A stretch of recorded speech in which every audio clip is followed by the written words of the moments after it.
Assalamualaikum warahmatullahi wabarakatuh, Bapak Ibu guru hebat seluruh Indonesia. Kali ini kita akan belajar latihan pemahaman untuk modul 1 topik 2, yaitu pembelajaran berdiferensiasi. Bapak Ibu, latihan pemahaman ini sangat penting dilakukan untuk persiapan kita menghadapi UTBK. UPG 2024 ya. Baik, kita langsung ke soal nomor 1. Salah satu prinsip pembelajaran pada kurikulum Merdeka adalah pembelajaran dirancang dan dilaksanakan untuk membangun karakter peserta didik untuk menjadi pembelajar sepanjang hayat.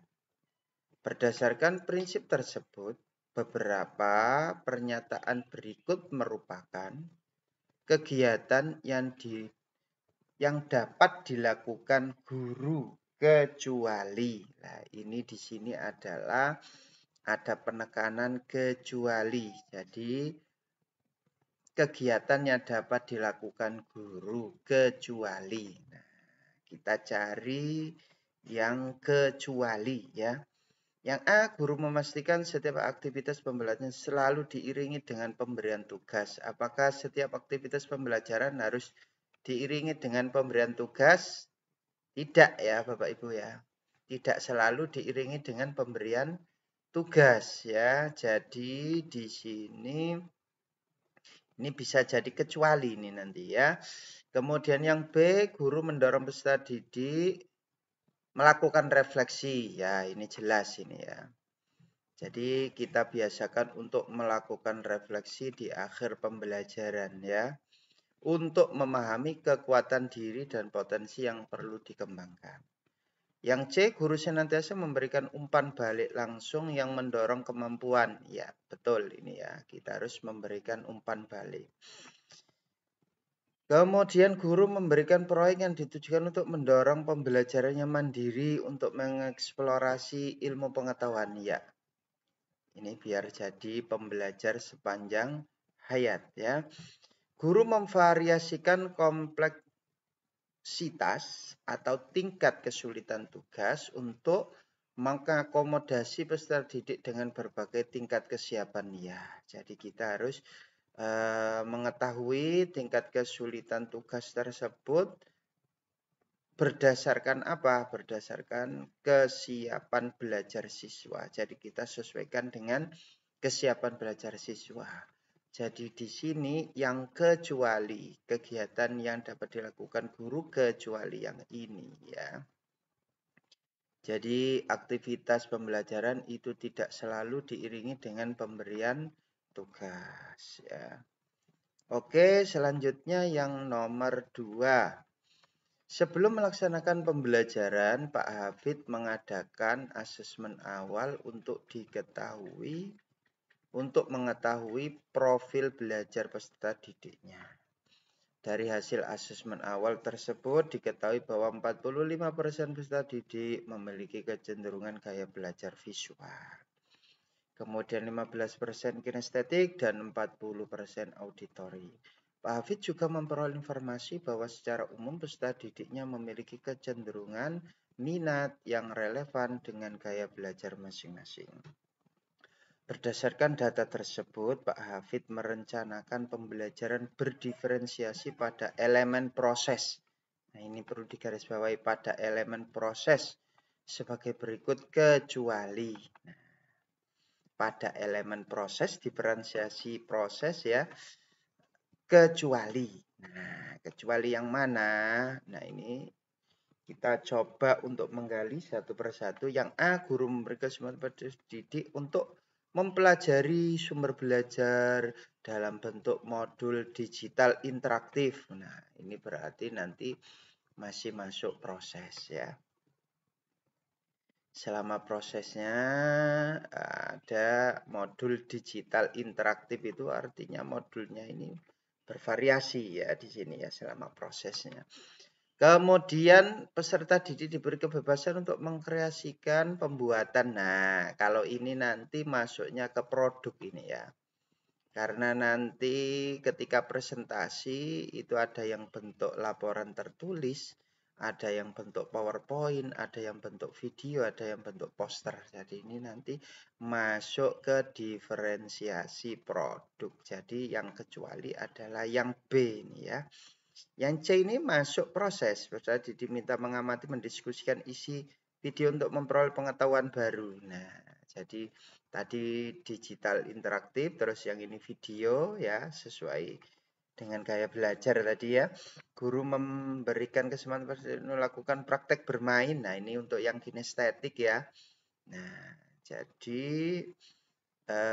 yang kecuali adalah yang B ya. Yang E gimana? Kita lihat ya. Nah, guru membuat beberapa sudut belajar display yang ditempel di tempat berbeda untuk mereka semua bergerak saat mengakses informasi. Ya.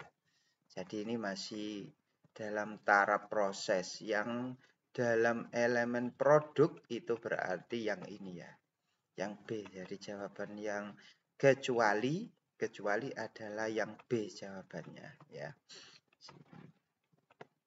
Oke, yang selanjutnya kita beralih ke nomor 3. Implementasi kurikulum merdeka mengedepankan paradigma baru dalam pembelajaran, bukan dalam arti menghadirkan konsep dan prinsip pembelajaran yang sepenuhnya baru, namun lebih pada upaya untuk memastikan terciptanya praktek pembelajaran yang berpusat pada peserta didik.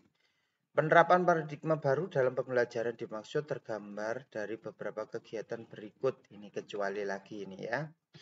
Nah, paradigma baru itu biasanya di sini kita asesmen dulu ya di tahun ajaran baru ini.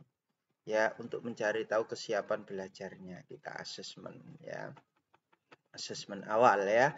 Kemudian guru senantiasa memberikan umpan balik ini ya. Ini paradigma baru ya. Jadi tugas guru itu memberikan umpan balik juga ya, sehingga tercipta interaksi antara guru dengan siswa ya. Kemudian yang C, guru menggunakan otoritas sebagai pembimbing utama. Nah, yang ini ya, yang ini sebagai menggunakan otoritas sebagai pembimbing utama. Nah, ini yang kecuali ini ya. Nah, jadi lebih mendominasi gurunya di sini. Artinya bukan student center tapi ini teacher center ini ya. Nah, jadi ini yang kecuali. Jadi jawabannya yang C ya. Untuk yang metode pembelajaran bervariasi ini ya benar ya, paradigma baru. Guru perlu mengevaluasi hasil formatif, memperhatikan perilaku peserta didik, mendengar keluhan mereka, mengetahui kebutuhan belajarnya. Iya, benar. Jadi jawaban yang kecuali adalah yang C ya. Oke, yang keempat, peran guru dalam melaksanakan pembelajaran yang relevan dengan prinsip-prinsip pembelajaran berdiferensiasi. Nah, ini melaksanakan pembelajaran yang relevan dengan prinsip-prinsip pembelajaran berdiferensiasi. Coba kita deteksi satu-satu. A, guru adalah sumber belajar utama. Nah, jadi ini salah ya. Jadi guru itu bukanlah sumber satu-satunya ya. Nah, ini yang B ini yang benar ya. Yang B ini guru bukan sebagai sumber belajar utama. Peserta didik dapat belajar dari berbagai sumber. Nah, ini ya. Prinsip pembelajaran berdiferensiasi itu ini ya. Nah, menjadi mediator, menjadi motivator, menjadi penggerak utama. Lah ini masih peran guru masih lebih dominan ya. Jadi kalau yang ini sudah memberikan kesempatan untuk menggali pengetahuannya sendiri ya. Ini sudah konstruktivisme ini ya. Oke, lanjut. Jadi yang nomor 4 jawabannya adalah B ya. Nomor 5, Bu Farida menerapkan pembelajaran berdiferensiasi untuk memenuhi kebutuhan peserta didik. Dengan demikian, ia membagi peserta didik dalam beberapa kelompok. Ternyata Bu Farida masih mengalami kesulitan karena semua peserta didik masih bertanya kepadanya. Sehingga proses belajar masih berpusat pada guru. hal yang dapat dilakukan oleh Bu Farida adalah, nah, jadi di sini kan berkaitan dengan tanggung jawab ya. Ini kalau kita baca A, ini ia mengajak peserta didik dalam grup untuk bekerja sendiri tanpa adanya pengawasan dari guru. Porsi guru lebih besar. Nah, masih berpusat pada guru ini ya. Kemudian yang B ini peserta didik tidak perlu bekerja untuk dapat memahami konsep. Nah, ini masih juga peran guru lebih besar ya. Oke, peran guru masih lebih besar ya. Kita cari peran guru yang lebih kecil ya. Nah, di sini guru mempunyai porsi tanggung jawab lebih besar. Nah, masih lebih besar tanggung jawab gurunya ya. Yang D, coba kita lihat, guru dan peserta didik memiliki tanggung jawab bersama selama proses. Nah, ini sepertinya ya. Nah, ini. Peserta didik bekerja sama untuk memperkuat pemahaman konsep karena mereka mempunyai porsi tanggung jawab yang lebih besar dibanding guru. Jadi peserta didiknya mempunyai tanggung jawab lebih besar dibanding guru. Jadi sudah berpusat pada siswa. Ya. Jadi jawaban yang tepat adalah yang D, Bapak Ibu ya. Oke, ini ya. Yang nomor 6, seorang guru mengadopsi elemen-elemen diferensiasi dalam pelaksanaan pembelajaran ya. Ada elemen proses, ada elemen produk, konten ya. Seperti menggunakan bahan bacaan yang berbeda untuk peserta didik dengan kemampuan membaca yang beragam. Nah, ini berarti konten ya, masuk konten ya. Menggunakan bahan bacaan yang berbeda ya. Namun, beberapa peserta didik masih mengalami kesulitan mencapai tujuan pembelajaran. Tindakan yang paling tepat untuk mengatasi masalah tersebut adalah jadi masih kesulitan. Berarti di sini ada masalah di pendekatan dan strategi yang digunakan oleh guru ya. Jadi kita harus merevisi yang ini Bapak Ibu, yang E. Nah, jadi ketika peserta didik masih kesulitan, padahal di sini sudah beragam, tapi kok masih kesulitan, berarti ada yang kurang tepat. Di mananya itu di pendekatan dan strategi pembelajarannya. Jadi kita harus merevisi ini ya. Jawabannya yang E. Oke, yang ketujuh diberikan langkah-langkah sebagai berikut. Peserta didik menentukan tujuan yang akan dicapai dan hal apa yang ingin diketahui. Peserta didik melakukan refleksi dari kemampuannya. Guru memberikan gambaran rubrik sebagai harapan kompetensi dari jawaban peserta didik. Guru menginformasikan tujuan belajar yang akan dicapai bersama.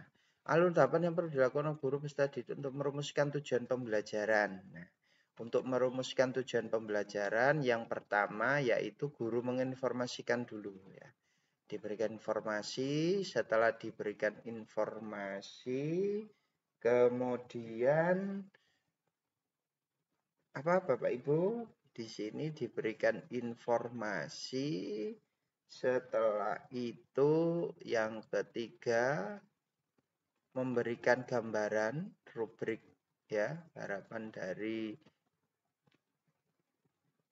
kompetensinya ya, memberikan gambaran rubrik sebagai harapan kompetensinya.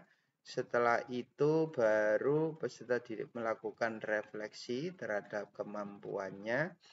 Dan yang terakhir adalah peserta didik menentukan tujuan yang akan dicapai. Jadi di sini jawaban yang tepat adalah yang C ya.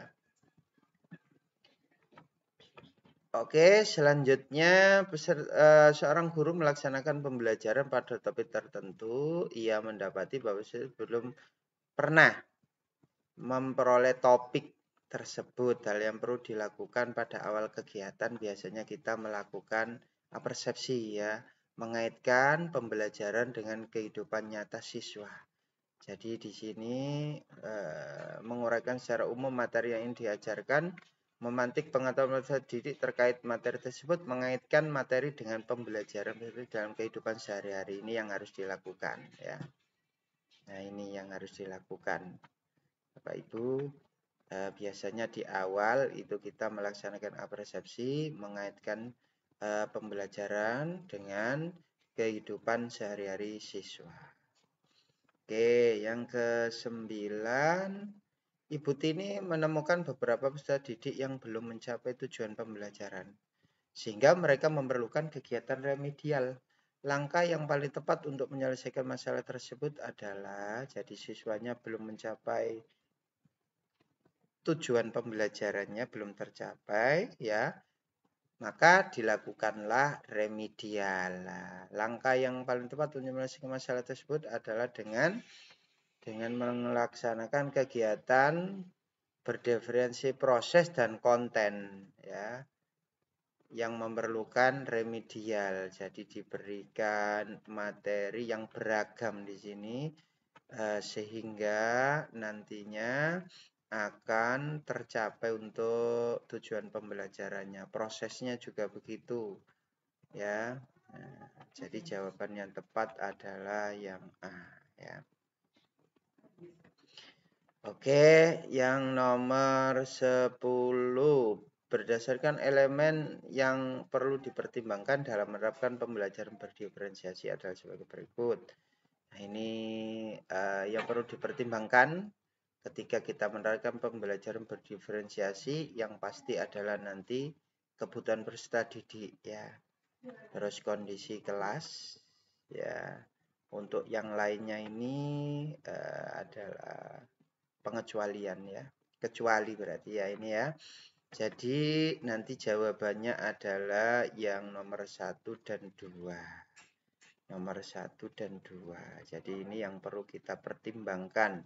Kebutuhan peserta didiknya, kemudian kondisi kelas kita. Jadi 1 dan 2 jawabannya, ya, yang perlu dipertimbangkan. Demikian Bapak Ibu untuk pembahasan soal latihan pemahaman untuk persiapan kita menghadapi UTBK. Terima kasih. Wassalamualaikum warahmatullahi wabarakatuh.